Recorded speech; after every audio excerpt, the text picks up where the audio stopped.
Assalamualaikum warahmatullahi wabarakatuh. Jika amal perbuatan yang sebenarnya sesuai dengan syariat telah diamalkan, maka kita termasuk penghuni surga. Namun jika bermalas-malasan, tentu akan berada bersama golongan yang lain. Berpikir tentang diri sendiri hendaknya dijadikan kebiasaan setiap pagi dan sore.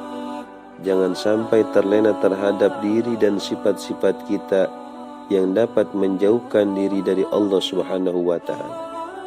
Jangan abaikan sesuatu yang dapat mendekatkan diri dari Allah Subhanahu wa Ta'ala. Hendaknya kita membuat daftar catatan tentang sifat-sifat yang mencelakakan, sejumlah sifat-sifat yang menyelamatkan, sejumlah perbuatan maksiat dan perbuatan taat. Selanjutnya, membiasakan diri dengan cara mencocokkan sifat-sifat dan perbuatan itu. Apabila kita memelihara dengan cara menjaga hati dan menjalankan amal kebaikan, maka sesungguhnya kita akan terselamatkan dari sifat-sifat buruk seperti kikir, sombong, ujub, riya, dengki, mudah marah, rakus terhadap makanan, rakus terhadap seks, cinta harta, dan cinta kedudukan. Inilah sifat-sifat yang mencelakakan diri sendiri. Adapun sifat yang menyelamatkan di antaranya adalah selain atas dosa adalah penyesalan atas dosa, sabar atas bencana, ridho terhadap takdir, bersyukur atas segala kenikmatan, takut dan harap, juhud pada dunia, ikhlas dalam beramal, berbudi pekerti mulia terhadap sesama, mencintai Allah dan khusyuk kepada Allah. Itulah 10 sifat yang terpuji dan 10 sifat yang tercela. Ketika kita berhasil menjaga diri dari sifat tercela, meskipun satu jenis saja, maka hendaknya kita bersyukur kepada Allah, sebab hal itu tak lepas dari taufik dan pertolongan Allah. Jangan hanya berhenti sampai di situ, harus ditingkatkan untuk berlatih dan berjuang agar ke-9 sifat buruk itu bisa kita cegah dan digantikan dengan 9 sifat yang baik. Memang untuk mencapainya diperlukan kemauan yang sungguh-sungguh dan perjuangan yang teguh, dan tentu saja tak lepas dari pertolongan Allah. Bertafakur seperti ini tidak terbatas untuk orang awam, tetapi orang soleh pun harus istiqomah mengoreksi diri. Sebab meskipun orang soleh, tidak menutup kemungkinan masih terkena sifat dan perbuatan maksiat. Tertipunya mereka karena mengira apa yang dicarinya merupakan jalan agama, padahal sebenarnya mereka mencari kedudukan dan sanjung-sanjungan dari orang lain. Ketika di dalam hatinya tercampur dengan sifat-sifat buruk atau sifat yang mencelakakan seperti itu, maka dapat diketahui dengan sikap lahiriahnya. Ia menjadi suka dan ia akan menjadi suka hormat terhadap orang yang memuji-mujinya, apalagi terhadap orang-orang yang meyakini pendapatnya. Ia begitu akrab bagaikan sahabat sejati. Barang siapa yang memiliki sifat-sifat seperti ini, jalan yang tepat untuk ditempuh guna menyelamatkan dirinya adalah mengasingkan diri, menyendiri, mencari tempat yang tidak dikenal orang lain, dan menolak memberi fatwa. Sebagai ulama, haruslah berhati-hati dalam menjaga diri, agar jangan sampai terkena sifat-sifat yang membinasakan. Cobaan ulama atau orang yang berilmu lebih berat. Jika tidak mampu menepis cobaan itu, maka ia menjadi celaka. Contoh cobaan tersebut ialah ujub dan riya. Ujub itu bangga terhadap dirinya sendiri, sedangkan riya adalah perbuatan baik yang mempunyai tujuan ingin dipuji oleh orang lain. Jika seorang ulama berfatwa hendaknya ia mempunyai niat ingin menyampaikan kebenaran.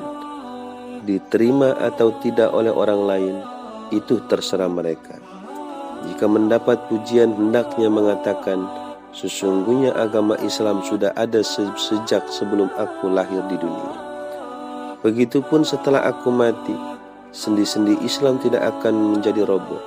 Pada hakikatnya, Islam tidak membutuhkanku. Apa yang kulakukan semata-mata untuk memperbaiki hatiku. Apakah sifat yang demikian itu dapat melenyapkan ilmu yang dimilikinya? Tidak. Sesungguhnya misalkan seseorang ditahan dalam penjara, diikat kuat dan diancam dengan siksaan karena tidak boleh menuntut ilmu, maka ancaman itu tidak berarti apa-apa. Kecintaan terhadap ilmu membuatnya dapat menghancurkan ikatan, merobohkan dinding-dinding penjara, sehingga ia bisa terbebas untuk menyibukkan diri mencari ilmu. Setan tidak akan berhenti mengacaukan pikiran ulama sepanjang masa hingga hari kiamat. Jika ulama tidak hati-hati, ia menjadi lalai sehingga apa yang disampaikan kepada umat bercampur dengan sifat-sifat yang mencelakakan dirinya sendiri. Sebagaimana yang telah disebutkan tadi, yaitu sifat ujub dan sombong. Rasulullah SAW bersabda, Innallaha yu'ayyidu hadad dina bi aqwamin la khalaqa lahum. Sesungguhnya Allah menguatkan agama ini dengan kaum-kaum yang mereka tidak mempunyai bagian. Hadis riwayat Imam An-Nasai dan Imam Ibnu Hibban. Kemudian Rasulullah SAW bersabda, Innallaha la yu'ayyidu hadad dina birrajulil fajir. Sesungguhnya Allah menguatkan agama ini dengan seorang yang berbuat maksiat. Hadis riwayat At-Tabrani dan hadis Ammar bin An-Nu'am. Karena itu tidak seyogianya seorang ulama terpedaya dengan setan yang berusaha mengacaukan.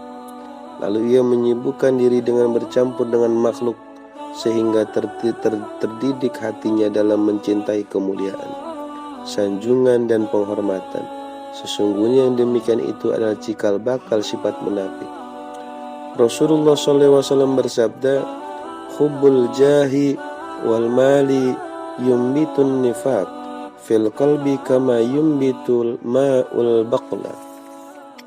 Cinta kedudukan atau kemuliaan dan harta itu dapat menimbulkan sifat munafik dalam hati sebagaimana air itu menumbuhkan sayuran.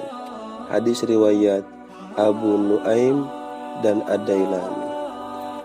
Tidaklah 2 ekor serigala yang buas yang dilepaskan dalam kandangan kambing itu lebih banyak membuat kerusakan padanya daripada cinta pangkat dan harta pada agama seorang muslim. Hadis riwayat At-Tabrani dan Usamah bin Zaid. Rasulullah SAW telah bersabda, cinta kedudukan dan kemuliaan disebut juga gila hormat. Sifat ini jika sudah menempel dalam hati, meskipun pada seorang ulama, akan sulit dibersihkan. Hal itu dapat dilakukan dengan cara mengasingkan diri dan menghindarkan diri dari lingkungan sosial yang suka memuji-muji dan menyanjungnya. Hendaknya ia memahami sifat-sifat mencelakakan itu di hatinya, lalu mencari cara untuk menyelamatkannya. Inilah tugas-tugas ulama yang bertakwa. Adapun orang-orang awam seperti kita, sebaiknya mengarahkan pikiran dalam rangka menguatkan iman. Kita menanamkan keyakinan tentang hari hisab di akhirat kelak. Sebab orang-orang salaf yang soleh jika mengamati kita ia berkata, sesungguhnya mereka tidak beriman kepada hari hisab. Artinya bahwa amal perbuatan kita itu tidak mencerminkan sebagai orang yang mengimani atau meyakini surga dan neraka. Jika seseorang merasa takut terhadap siksa neraka, seharusnya meninggalkan setiap perkara yang syubhat dan sesuatu yang haram, meninggalkan perbuatan-perbuatan maksiat, Selanjutnya tekun menjaga hati dan menjaga diri dari sifat-sifat yang mencelakakan. Jika seorang mengharapkan surga, seyogianya melakukan perbuatan-perbuatan taat, baik yang fardu maupun yang sunnah. Kadang-kadang di sisi lain kita rajin melaksanakan ibadah sunnah, tetapi terledor dalam menjalankan amalan-amalan yang wajib. Kadang-kadang pula kita rakus terhadap dunia dan mengabaikan urusan akhirat. Jelas hal ini seperti sangat tercela. Jika hal itu tercela, maka sudah pasti yang lebih berhak dan lebih utama menjauhinya adalah ulama, sebab ia lebih berilmu dan lebih mengetahui. Sedangkan kita orang awam terbatas tentang ilmu agama. Mudah-mudahan kita seperti orang awam, jika mati dosa-dosa kita ikut pula mati. Amin ya rabbal alamin. Itulah pentingnya bertafakur. Dengan berpikir seperti itu, akhirnya kita menyadari betapa besar cobaan yang kita hadapi.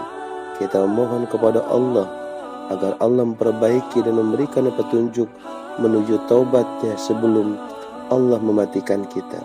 Sesungguhnya Allah Maha Pemurah, Allah yang Maha lembut terhadap kita dan yang Maha menganugerahkan kenikmatan kepada kita.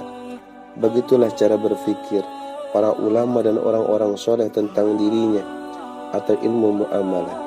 Apabila ia telah menuntaskan berpikir yang demikian, ia meningkatkan tafakur tentang keagungan Allah dan kebesarannya, serta merasa nikmat dapat menyaksikan di Allah melalui mata hati.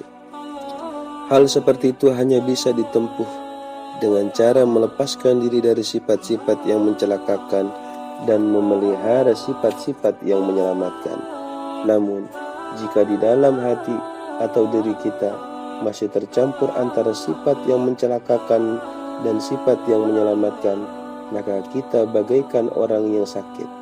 Hati kita bagaikan air yang keruh atau bagaikan cermin yang berdebu.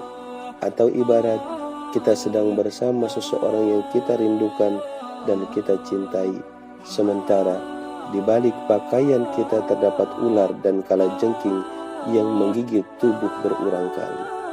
Maka mungkinkah kita menjadi bahagia dan merasa nikmat memandang wajahnya?